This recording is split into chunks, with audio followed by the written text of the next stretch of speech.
Bismillahirrahmanirrahim. Bismillahirrahmanirrahim. Assalamualaikum warahmatullahi wabarakatuh. Bertemu dan berjumpa lagi kita dalam video pembelajaran pendidikan agama Islam.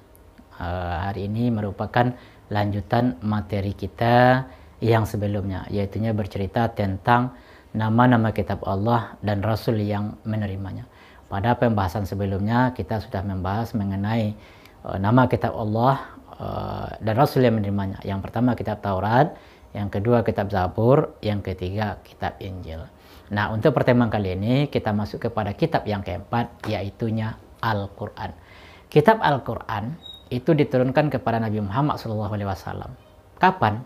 Pada abad yang ke-7 Masehi atau pada tahun 610 Masehi. Bertepatan dengan tanggal 17 Ramadan, di mana di Gua Hira, yaitunya di kota Mekah, dengan bahasa Arab. Nah, dalilnya nanti bisa dilihat dalam Quran surah Yusuf ayat 2. Inna anzalnahu Qur'anan Arabiyyan la'allakum ta'qilun. Sesungguhnya kami menurunkan Al-Quran itu dengan berbahasa Arab agar kamu memahaminya. Terus dalil yang kedua bisa juga nanti dilihat di surah Ali Imran ayat yang ketiga. Nazzala 'alaikal kitaba bil haqqi musaddiqan lima baina yadayhi wa anzalat Taurata wal Injila. Dia telah menurunkan Alkitab atau Al-Quran kepadamu dengan sebenarnya, membenarkan kitab yang telah diturunkan sebelumnya dan menurunkan kitab Taurat dan Injil. Nah, terus Al-Quran itu diturunkan memakan waktu yang sangat lama. Berapa lamanya? Lebih kurang 23 tahun atau 22 tahun, 2 bulan, 22 hari, atau digenapkan dengan lebih kurang 23 tahun. Yang terdiri dari 30 juz, 114 surat, 6.666 ayat, atau 74.347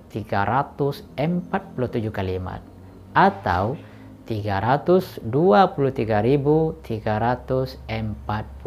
huruf. Nah, itulah Al-Quran yang ada sekarang ini. Ayat yang pertama turun, yaitu surat Al-Alaq ayat 1-5, di mana? Di Gua Hira. Dan ayat yang terakhir turun, yaitu surat Al-Maidah ayat 3, di mana? Di Makkah. Kapan? Ketika Nabi sedang melakukan haji wada. Apa itu haji wada? Yaitunya haji terakhir. Nah, terus yang kedua, apa saja isi pokok kitab Al-Quran itu?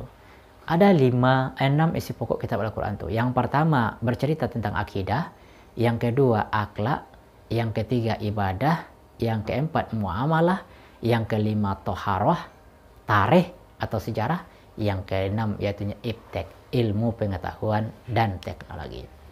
Nah, sekarang kita lanjutkan. Apa saja keistimewaan Al-Quran itu bila dibandingkan dengan kitab-kitab yang diturunkan sebelumnya? Yang pertama, kitab Al-Quran itu merupakan sebagai kitab suci yang terakhir, yang terjamin keasliannya dan kebenarannya sampai di akhir zaman nanti. Sebagaimana kata Allah dalam surah Al-Hijr ayat 9. Inna nahnu nazzalna zikra wa inna lahu lahafizun. Sesungguhnya kamilah yang menurunkan Al-Quran itu, kata Allah, dan pasti kami pula yang akan menjaga dan memeliharanya. Nah, itu keistimewaan yang pertama. Yang kedua, keistimewaan Al-Quran itu isi kandungannya paling lengkap dan paling sempurna dan mencakup segala aspek kehidupan manusia. Yang ketiga, Al-Quran itu tidak dapat ditiru, tidak dapat dimasuki oleh ide-ide manusia yang menyimpangkannya. Jadi kalau ada orang yang ingin menyalah-nyalahkan Al-Quran, ya, membuat ayat-ayat palsu dan sebagainya, maka akan tetap ketahuan, tetap juga akan terbongkar kepalsuannya. Yang keempat, isi Al-Quran itu sesuai dengan perkembangan zaman, berlaku sepanjang masa dan untuk seluruh umat manusia. Jadi bukan umat Muhammad saja, tapi seluruh umat manusia.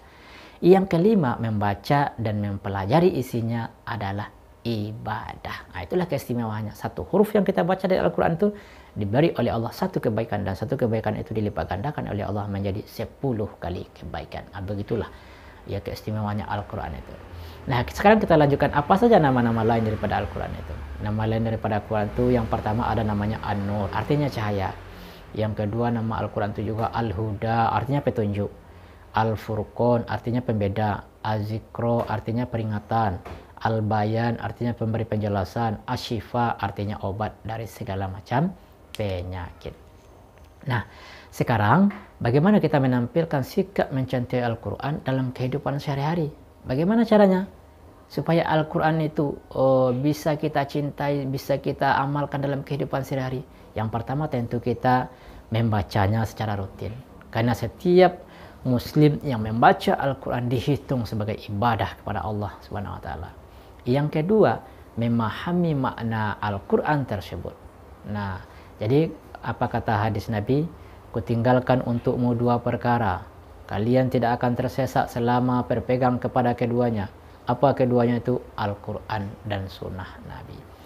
Yang ketiga, yaitunya mengamalkannya dalam kehidupan sehari-hari. Nah, itulah bentuk contoh kita mencintai Al-Quran dalam kehidupan sehari. Nah, terakhir, apa hikmah beriman kepada kitab-kitab Allah itu? Kitab Taurat, kitab Injil, kitab Zabur, kitab Al-Quran. Apa hikmahnya? Yang pertama, memberikan petunjuk kepada manusia mana yang benar, mana yang salah. Yang kedua, pedoman agar manusia tidak berselisih dalam menentukan kebenaran. Ketiga, memberikan informasi sejarah kehidupan orang-orang terdahulu. Hal ini bisa menjadi pelajaran hidup yang berharga bagi umat manusia saat ini. Yang keempat, dapat mengetahui dan membedakan mana yang baik, mana yang buruk.